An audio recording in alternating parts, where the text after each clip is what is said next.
This is VOA Africa.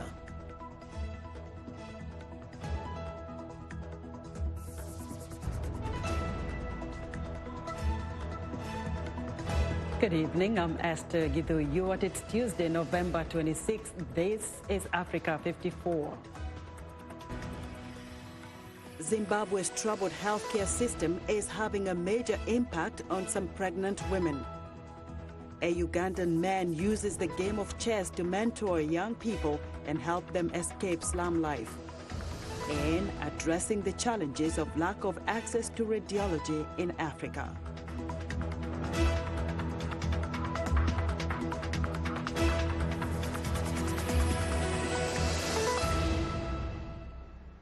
We begin in southern Africa, where Zimbabwe's healthcare system is collapsing due to the nation's poor economy, combined with the medical workers' strikes. Some women are being forced to rely on midwives and are giving birth in unsanitary conditions. Medical experts say this exposes the mother and child to infections. Columbus Mavunga reports from Harare. Zimbabwe clinics often suspend operations since medical workers in September went on strike to push for better wages. Pregnant women have been forced to get help from midwives to deliver their babies, too often with poor sanitation. I ask each expecting mother to bring a razor blade, a pin for the baby's navel, and cotton. Nothing untoward has happened. It's an easy task after the baby is delivered. I ask the mother to go into my bedroom to rest while I take care of the next one. 74-year-old Zinyoro Gwenya says she has already delivered about 250 babies in November, an average of 13 per day. While she says all mothers and babies survived, the lack of sanitation means a higher risk of infection. It is also a symptom of the ailing state of healthcare in the country, says the Zimbabwe Hospital Doctors Association. It's a sad situation that we find ourselves in, whereby women are now giving birth in a place that's not sterile, that doesn't even meet the minimum World Health Organization's requirements for, for a facility that is suited for delivery of babies. So it's just a reflection of the current healthcare system in our nation at the moment, which is on the verge of a collapse. So people seeking alternative health methods, we call upon the responsible authorities to act on the situation with the agents that it deserves. Zimbabwe's doctors and nurses want the government to also provide modern equipment to clinics and hospitals which have crumbled along with the economy. Authorities say they are aware of the healthcare problems and are working to address the issues. We are very much on top of the situation within the health sector and within the education sector. We are working closely with the Ministry of Health to make sure that the adequate and sustainable resources as required by the doctors are provided. Meanwhile, expectant mothers in Zimbabwe may have no choice but to give birth in unsanitary conditions that put their babies and themselves at risk. Columbus Mavunga for VOA News, Harare. Monday was declared by the United Nations as the International Day for the Elimination of Violence against Women. Women across Europe and elsewhere demonstrated to demand government action against widespread abuse of women and girls. The UN says 1/3 of all women experience physical or sexual violence in their lifetime, and 50% of women killed by violence are victims of their partner or family member. VOA's Ladza Hook has more. Events marking the International Day for the Elimination of Violence against Women ranged from street protests to vigils to exhibits. In Belgium, organizers set up a display of red shoes, symbolizing women killed by violence. The United Nations warned that violence against women must be stamped out because it threatens global peace and security. A culture of violence against women also has serious consequences for our efforts to eradicate poverty and promote inclusive, sustainable development. Violence prevents women from participating in all areas of society. The French government used the occasion to announce new measures to protect women. D'abord, le gouvernement consacrera l'année prochaine. Next year, the government will invest more than €1 billion on all the actions related to equality between men and women. Of that amount, €360 million will be dedicated to the fight against violence against women in 1 year. The Interpol reminded people of their moral duty to report trafficking and exploitation of girls and women when they witness it. 71% of human trafficking victims worldwide are women and girls, with 3/4 subjected to sexual exploitation. Interpol's appeal is a reminder that bringing fugitives to justice is a fundamental part of international law enforcement cooperation. Nigeria launched its first national sexual offenders register on Monday, aimed at ending the culture of protecting the rapist rather than the victim. It's time for the women's groups and men's groups and every well-meaning organization to re-emphasize to community members that rape is not a divine justice issue. Leaving it to God is not an option. Seeking justice is an option. But not everyone welcomed new measures for protection of women. Spain's far-right Vox party refused to sign an all-party declaration condemning violence against women. There are also men who suffer violence from women, and they are murdered by their wives, and they should be protected too. Turkish authorities initially banned a demonstration in Istanbul, but later permitted it in a limited route. Police fired pepper spray to disperse demonstrators who strayed. Zlatica Hoke, VOA News, Washington. The Spanish rescue ship Open Arms docked in the Italian port of Taranto Tuesday, days after they found a rubber boat packed with migrants drifting in the Mediterranean Sea. The 62 migrants, mostly from West and Central Africa, packed their bedding before coming ashore, celebrating the end of a political tussle over their fate. Italy had initially refused to take them and only relented at the weekend. Italy had intended to drop the migrants off in Tripoli under the international arrangement, but Rome reversed its stance. Government leaders and experts are set to attend a climate change summit in Madrid next month. The gathering comes amid grim reports about the warming world. Sandwiched between an expanding Sahara and a rising Mediterranean Sea, North African countries are particularly vulnerable to its effects. Lisa Brandt takes a look at the challenges and what's being done. Samira Schreya doesn't have to look far to know times are changing. She sees it right here on the family farm. There hasn't been rain in recent years. A lot of my fruit trees died. 3/4 of Tunisia is threatened by desertification, land severely depleted by urbanization, population growth, intensive agriculture, and climate change. It's a problem across North Africa, which is getting too little rain and sometimes too much. Its coastal areas are threatened by rising sea levels. The entire Mediterranean region is considered a climate change hotspot, more vulnerable to its effects than other places. To the south, encroaching desert.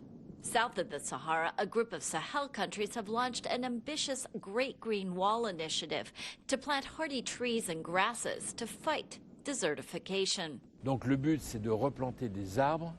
The goal is to replant trees, to return the Sahel to what it was about 60 years ago, when there was more forest cover.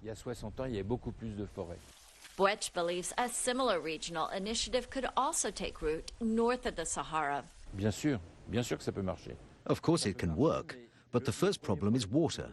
The second is getting communities to accept the projects. So far, North African countries are fighting desertification individually, restoring oases, and planting tough, native plant varieties. But experts say much more needs to be done. Here in eastern Tunisia, Schreer and fellow farmers are growing drought-resistant acacia and moringa trees valued for their health properties. But some of the trees have died, and earning a profit isn't easy. Everybody likes new products, but it's hard to market them. These farmers aren't giving up. They know climate change is here, and they have to act. Lisa Bryant for VOA News, Bir Salah, Tunisia. Now to a fascinating story about a Ugandan man who grew up in the slums of Kampala. He now uses the game of chess as a tool to mentor young people on how to overcome daily challenges and escape slum life. As Africa 54's Paul Ndiho tells us, it is a heartwarming story of hope and resilience. Ugandan influencer Robert Katende was until recently relatively unknown at home and abroad. His story of keeping hope alive and mentoring slum kids through the game of chess is the subject of a 2016 Disney movie dubbed Queen of Katwe, a film that chronicles Fiona Mutesi, a young Ugandan girl raised by a single mother, Harriet, played by Kenyan Academy Award recipient Rupita Nyong'o, and Robert Katende, played by David Oyelowo, a Nigerian-American actor. In his memoir, A Night Without a Castle, a story of resilience and hope, Katende says his SOM Chess Academy in the Ugandan capital Kampala has attracted significant attention for its work. The center encourages children from impoverished communities to play the board game to enhance their critical thinking, improve patience, and develop other skills.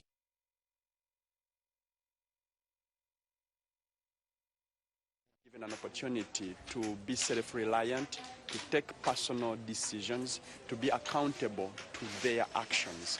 Now, when they come to the chess game, the philosophy of SOM Chess Academy and the Robert Katende Initiative basically is to use chess as a platform to instill these concepts into the lives of these kids so that we can be able to nurture the life skills required for them to be successful. Like Fiona Mutesi in the movie Queen of Katwe, who becomes very passionate about chess and so good that she ends up playing in international tournaments on the Ugandan team as a teenager in 2010, Chess Olympiad in Russia.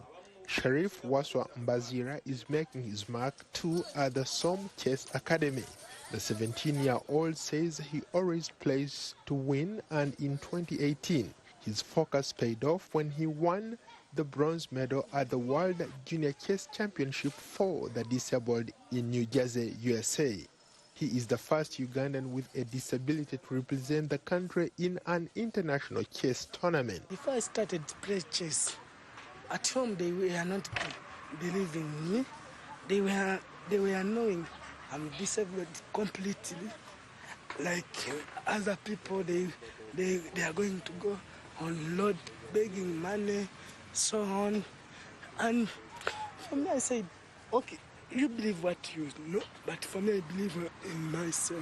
Despite all the hardship he has gone through, Robert Katende's ability to mentor people is impressive, and his journey to international stardom is incredible. Where I want them to go is to see that I can build their self-esteem, to see that their hopes have been inspired and restored, and also to see that they have what to offer in the society.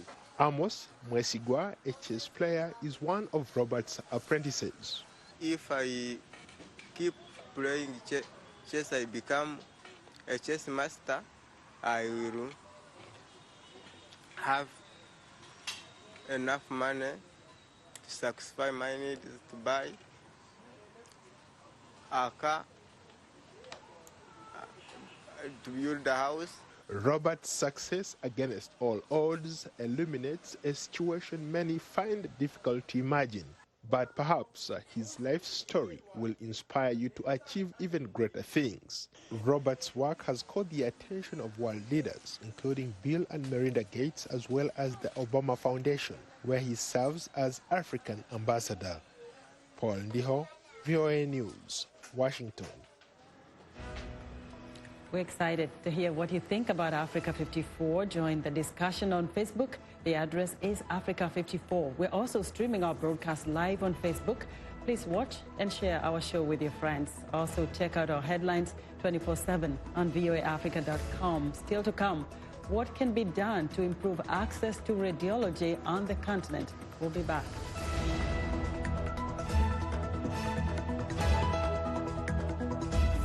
Check us Valley, host and senior editor of VOA's international call-in talk show, Straight Talk Africa. Today we'll examine the tobacco industry. We pretty much touch on anything that you can think of. Politics, health issues, human rights issues, you name it, we talk about it. The issues that we discuss are pertinent to most people on the African continent. A very, very rare and unique opportunity to interact with their leaders.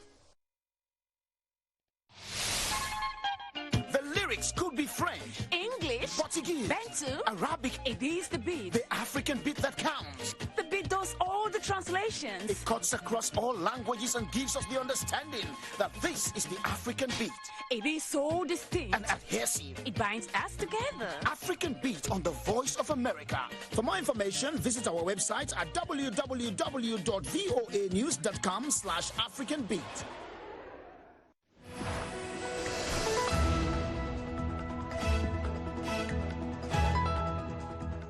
I'm Clara Frank, and here's what's trending. In a quiet Johannesburg alleyway lies an unmarked building with a secret. Welcome to Sin Plus Tax, a speakeasy-style bar attracting a mix of South African clientele eager to try out unique cocktails. It's the brainchild of mixologist Julian Short. He started the bar in 2016 after noticing a gap in the bar and cocktail scene. But it's unlikely the bar will stay secret for too long. It was recently ranked as one of the top 100 bars in the world.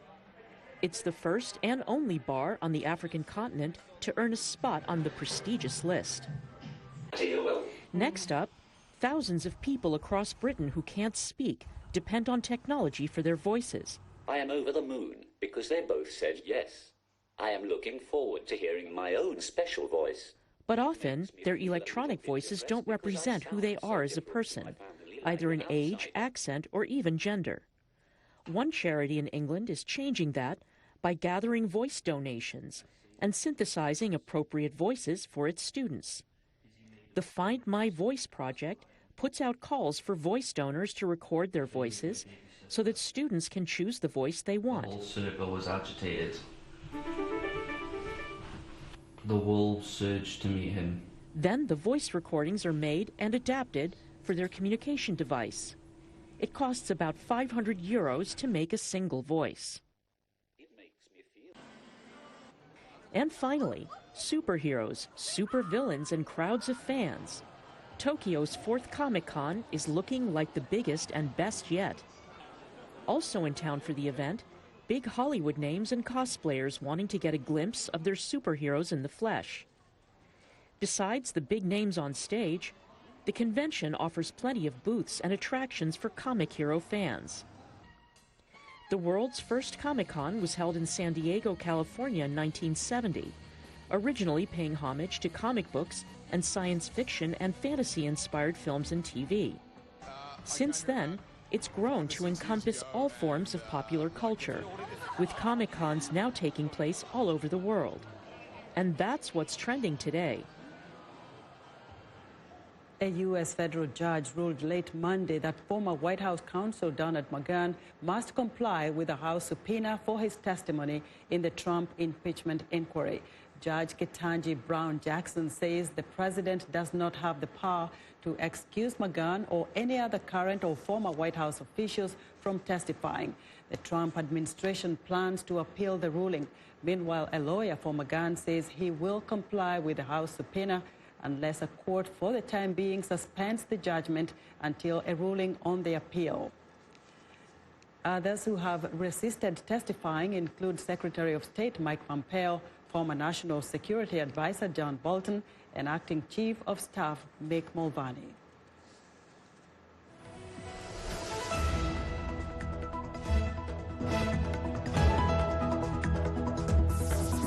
It's time for our health segment, and joining us now is A54 Health correspondent Lino Mudu with a look at challenges of accessing radiology in Africa. And that's right, Esther. But first, we start with teenager and exercise. The first ever global trends for adolescent insufficient physical activity show that urgent action is needed to increase physical activity levels in girls and boys 11 to 17 years old.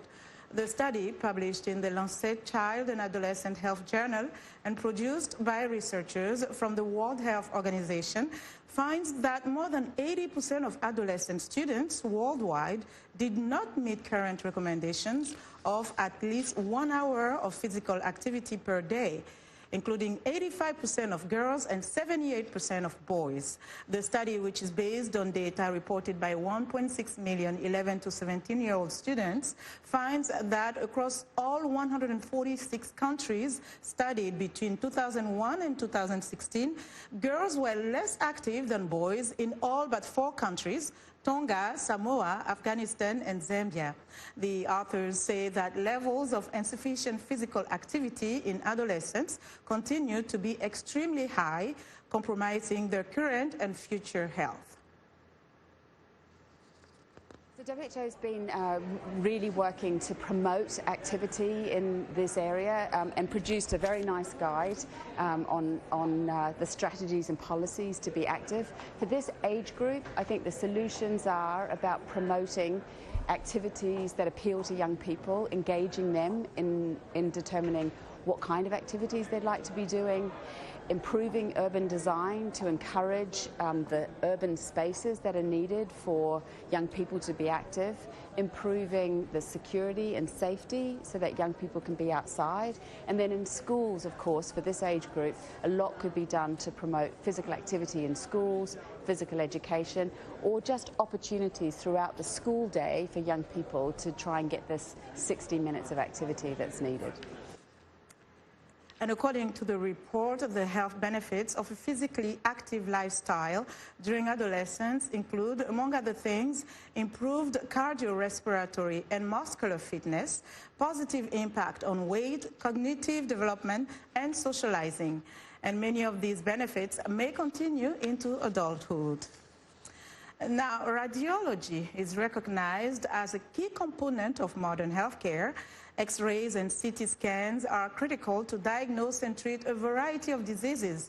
However, according to the WHO, approximately 3.4 billion people are at risk for widespread losses and death that can be avoided or treated if radiology were available. Dr. Frank Minja is Director of Neuroradiology, MRI, and Assistant Professor of Neuroradiology at Yale University.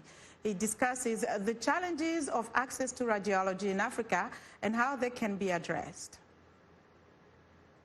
So radiology is a branch of medicine where we actually interpret any medical images. So there are many ways of taking pictures of the human body. So X-ray and ultrasound are probably the most common ways that people have heard about. But you can also have CT scans and MRI scans. But basically all of these technologies are a way of basically looking inside the human body and being able to diagnose diseases. And so what the radiologist does is basically interprets those pictures. Once the pictures come, we train to actually look at the images, interpret the images, and basically try to decide what kind of disease, for example, whether a person has a fracture, whether a person has cancer, whether the cancer is responding to treatment, or whether a person has an infection and so forth. When does someone need an X-ray as opposed to an MRI versus a CT scan? How do you differentiate that? Absolutely. So it really depends on how the patient presents, meaning like what symptoms do they have. And the other thing is that these different technologies have different strengths. For example, X-ray is very good about detecting fractures. So X-ray and CT, even CT scan is an X-ray based technology. So those technologies are very good at detecting problems with the bones. So if somebody had trauma, whether it was a motorcycle accident, CT scan and X-rays are very good technologies for that. For example, if it's more of a soft tissue, so let's say you're worried about somebody having cancer, somebody having an infection, or somebody wanting to check their pregnancy and seeing how the pregnancy is progressing, ultrasound and MRI are far more suited for that. And the other point is that ultrasound and MRI do not have radiation.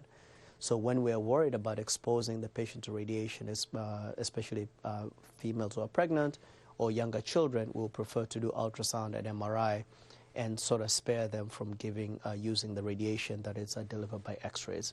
So it does depend on the patient population and what the clinical question is. When you look at how far medicine has gone with radiology, and you working in the United States, of course it's available, but as an African, what can you tell us?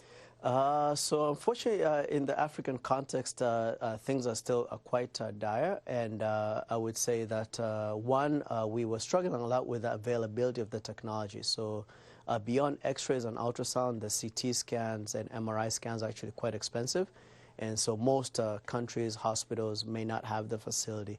But I would say the even bigger problem is the lack of trained specialists. And that is an area that I have a lot of passion about. So Tanzania specifically, we have only 70 radiologists for a population of 60 million people. So literally you're having about one radiologist for a population of 1 million people. And that is clearly not sufficient, where the recommendation is close to about 100 radiologists for a population of 1 million. So we have like 100-fold to go. And so I would say many countries now are beginning to understand that the machines and the technology needs to be purchased, but still we are lagging far behind in training opportunities and training of the specialists. And we have a lot of efforts to try and address that specific need.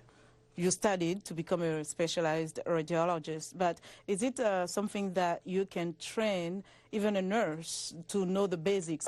This is the issue about whether we can do task shifting. So I think at very basic studies, let's say the X-rays about fracture and so forth, you may be able to train non-MD physicians to do that basic interpretation.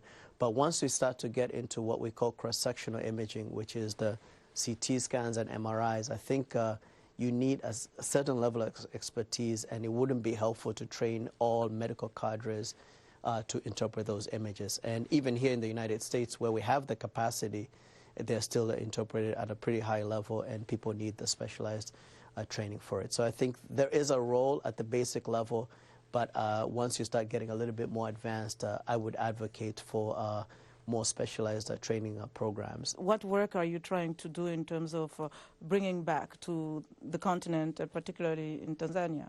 There are still many, many opportunities in terms of providing the services. So, for example, radiology, we're fortunate that the images are digital and they can travel. So, meaning the same way on WhatsApp we can share pictures, there are platforms for us to share medical images electronically. So I think, like, for example, Africans in the diaspora may be able to lend a hand in actually providing the service. And many times I will be asked to consult and give like a second opinion on the images. And so we're happy to do that. So I think that avenues for provision of the service, whether it's pro bono basis or whether building what we call teleradiology platforms and investing in those to sort of stopgap that measure, meaning a patient has the CT scan performed in Tanzania, but somebody anywhere in the world would have access to interpret and offer an opinion on that or a second opinion on that. So I think there's bridging between the service provision and the training aspect. So immediately, yes, we can offer more in terms of service provision, but I think long term, we do have to offer training opportunities. Thank you, Lino, and good night, everyone from Washington.